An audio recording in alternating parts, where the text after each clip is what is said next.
The X-Men franchise is a superhero franchise that can really be considered a pioneer in the superhero genre. Even though it is a very impactful franchise for superhero films, there is no doubt the franchise has its fair share of lows and highs. And with Deadpool and Wolverine, this seems like the perfect time to discuss the X-Men franchise. What's going on, everybody? Welcome back to the channel. In this video, I'm going to be ranking every X-Men and Deadpool film from the worst to the best. Before I start, make sure to join me down below in the comments. What is your favorite X-Men or Deadpool film? Let me know down in the comments. Without further ado, let's get started. Coming in last place, the New Mutants, and there's no way to sugarcoat this. This movie was just so boring to me. It's filled with so many cliched horror movie tropes that just felt so overused, especially for someone who hasn't seen a lot of horror movies.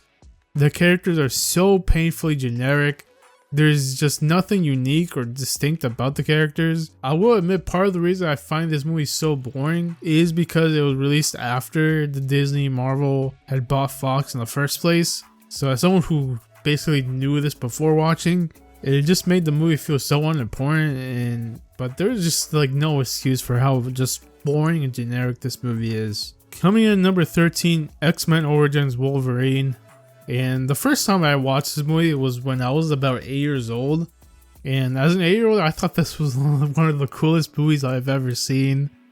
But after watching this for the first time in 15 years, I can definitely say this is just a complete mess of a movie. The only really good thing about the movie is the intro with seeing Logan and Victor throughout many wars in history. That to me was very interesting and very entertaining to watch. Now I will give the film some slack in terms of the script because it was written during writer strikes, so I will give the movie some slack. But there is just no excuse for the amount of bad ideas and how bad the issues in this movie were.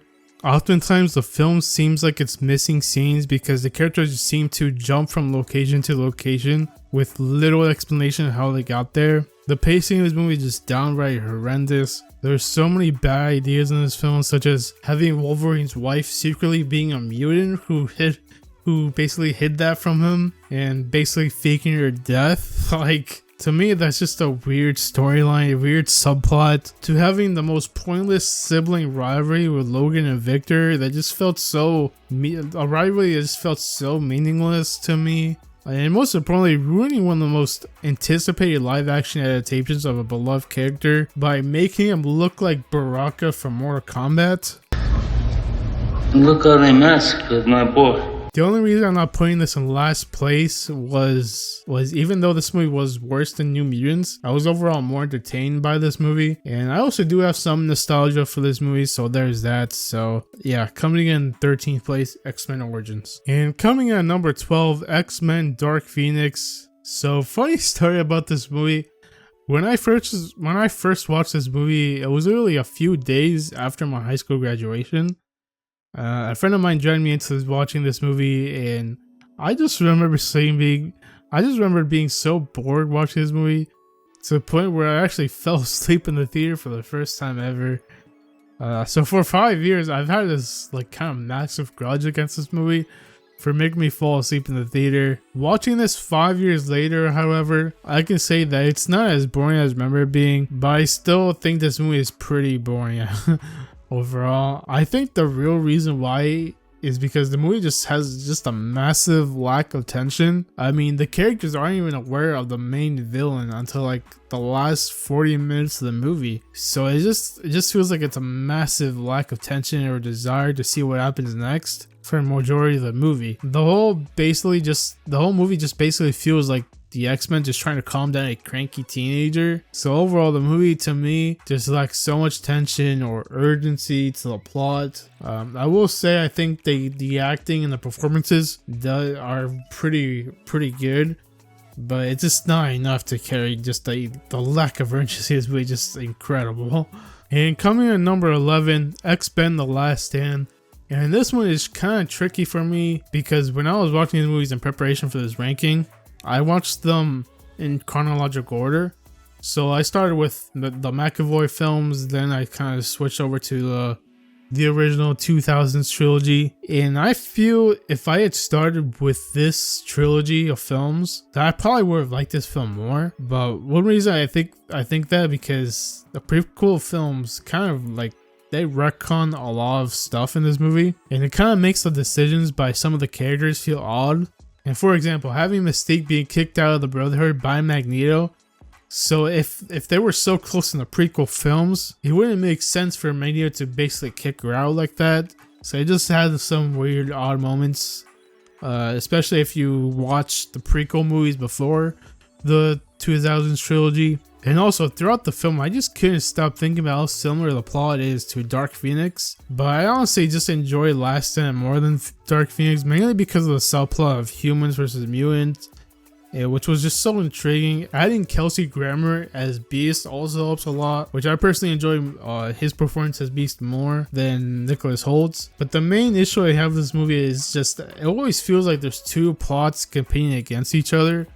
One being the human and mutant plot and the mutant cure plot, but the other being the Phoenix subplot, so it just causes the film not to flow very well. So that was the main issue with this movie. And coming in number 10, and I think this is gonna make a lot of people upset with this placement, but it's coming in number 10, X-Men First Class. And to be clear, I do think this is I would go positive with this movie. For here on out, all the movies on this list are I would probably go positive on. But to me though, this just felt like a good enough X-Men movie. The best parts of this film was seeing how Magneto got his helmet and how Professor X lost his ability to walk. And the 1960s spy aesthetic that this movie has is also really cool. The biggest issue I have with this film is, however, is a mixing of real life historical events like the Cuban Missile Crisis and just the world of the X-Men and mutants.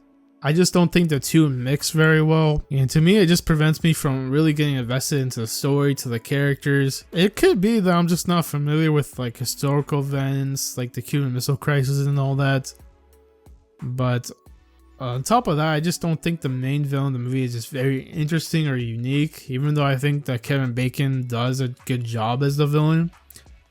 But to me, it just felt like another X-Men movie at the end of the day. So to me, it was just good enough. It wasn't a bad movie. It wasn't a great movie for me. I can understand why people think like it's one of the best X-Men movies. I know some people love this. Some people will honestly put it in like their top like 5 favorite X-Men movies. But to me, I just felt like it was just a good enough X-Men movie. Number 9, X-Men Apocalypse. And I already know that putting Apocalypse over First Class is really going to piss some people off. But I honestly think this movie is just a little overhated. Don't get me wrong, this movie still has a lot of problems, such as the movie just overstuffed with subplots like the relationship between Cyclops and Jean Grey, the Quicksilver finding out and trying to, I guess, piece together his relationship with Magneto. Another problem with the movie is like the dialogue. The characters feel like, especially for Apocalypse, it just feels like it was written by AI. It just wasn't good dialogue. And the enemies that Apocalypse recruits in the movie are never given a good reason why they joined forces with him in the first place. And the motivation for Apocalypse is just never clear in the film. But there are so many things that make this film so entertaining to me. The Quicksilver rescue scene is awesome. The scene of Wolverine escaping is so cool. If someone told me to rewatch either First Class or Apocalypse, I would probably rewatch Apocalypse because I was just overall more entertained by it. It just had just more entertaining moments, more better character moments. It just all around more entertaining than First Class. And coming in at number 8, the original X-Men. And I don't really have much complaints about this one, but I will say that much like Last Stand, I feel like I would have enjoyed this movie more if I had watched this before watching the prequel X-Men movies. And the main reason why is because since this is the first X-Men film to ever come out, so it takes its time telling us basic knowledge about the characters, which is great for someone who has never seen any of the other X-Men movies. But for someone who has seen the other X-Men movies before, it's telling me things about the characters that I already know. There are some good things about this movie. Stewart and Ian McKellen both have great chemistry as Professor X and Magneto. The love triangle between Cyclops, Jean Grey, and Logan is not too bad, and I think a part of that reason is because it's not being shoved down our throats like a lot of other love triangles in other films. But to me, the best part of this movie is the rivalry between humans and mutants, and I think that is not only where this movie really shines, but the trilogy as a whole really shines in that department. And coming in at number 7, X2 X-Men United, and like I just said, the best part of this trilogy is the rivalry between humans and mutants, and just the politics of it all. And I think that this movie uses that concept the best, thanks to Brian Cox, who plays Stryker, who to me is the best version of this character in any X-Men movie. On top of that, the movie triples the action for the first one. The opening action sequence with Nightcrawler breaking into the White House is so good. The movie improves the world building as a whole as well. It makes you really excited to see a third installment. One scene I really like is the scene where X-Men kind of show up in the Oval Office, like all mysterious and shit. That to me was a great scene. But to me, this is overall the best installment of the original X-Men trilogy. And coming in at number 6, the Wolverine. For me, this might be the most surprisingly good entry on this list. I did not expect to enjoy this movie as much as I did. And I also feel like the Wolverine isn't really talked about enough as it should. To me, the best part of this movie was the basic concept of someone wanting Logan's healing ability. To me, it was such a cool yet simple concept. There's so many awesome action sequences where you can make the argument that this movie might have the best action sequences in the whole franchise. You can definitely feel the inspiration from Akira Kurosawa films and other samurai films. My favorite scene in the entire film was probably when Logan was trying to take out the parasite from his heart while Yukio and Shingen were fighting right next to him. It was probably the most badass yet gross scene I've ever seen. The fight scene between Logan and Shingen afterwards is like behind like a stormy Japanese setting. It felt like something out of a Mortal Kombat game or some kind of samurai movie. The fight scene on top of the bullet train was also really cool. The overall Japanese aesthetic fit the film nicely. The only bad thing about this film was the fact that the movie kind of drags near the third act of the movie. Like, it really drags. The other thing is, I just wish the movie was rated R, and I also think that the side characters were a little lame, but overall a great solo Wolverine film. And coming at number 5, Deadpool 2. My biggest issue with this movie was just the story. To me, I was never really a fan of the Russell character. He was just really annoying, just overall like a very unlikable character. To a point that it made the story of Deadpool wanting to save him feel not worth telling, and also it doesn't give us a good reason to root for Deadpool because he is such a bad character. But let's be real, nobody goes into a Deadpool solely for the characters in the story. They go for mainly the comedy and the action sequences, and this movie had no shortage of it. The introduction of Cable meeting Deadpool was awesome, and the whole prison sequence was awesome as well. Even though I think the comedy here is really good, there are some jokes that didn't quite land for me. Even though the movie has problems with the plot and characters, it more than makes up for it with the action and the comedy. And coming in at number 4, Deadpool and Wolverine. Technically the first X-Men movie to be in the MCU, and like I said in my review, this felt like a love letter to non-MCU Marvel movies. It had everything you can want from a Deadpool movie. The comedy and action you expect is all there. On top of that, you get the great chemistry of Hugh Jackman and Ryan Reynolds, who always it's always magic when they're on the screen together. For me, the only issue this movie has, which I do think it's actually a pretty big issue, the movie has the same issue that I feel that has plagued the overall the recent phases of the MCU. The fact that the MCU hasn't really done a good job explaining the rules or the timelines to their multiverse, and which makes the movie really confusing at times. For example, the movie explains the concept of anchor beings who are basically like major characters in different like franchises in Marvel. So for example, in the X-Men universe, it's Wolverine, and when Anchor Being dies, so does the universe the Anchor Being belongs to. So the thing I don't understand, the thing that makes me kind of like question things about the movie a lot, is that, so like, wouldn't that mean that the MCU universe, the main MCU universe, wouldn't it be destroyed because of like the death of Tony Stark or the death of Steve Rogers? Like, it doesn't make sense.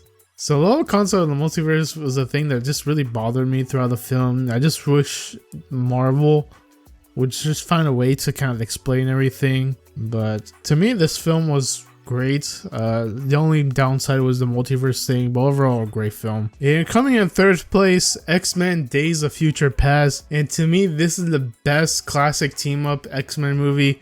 This movie is just proof that you can have a very complex plot to a movie but still have it flow so nicely. Some of my favorite parts of the movie were definitely the relationship between McAvoy and Fassbender's Professor X and Magneto. I think this is both men's best performance in the role by far.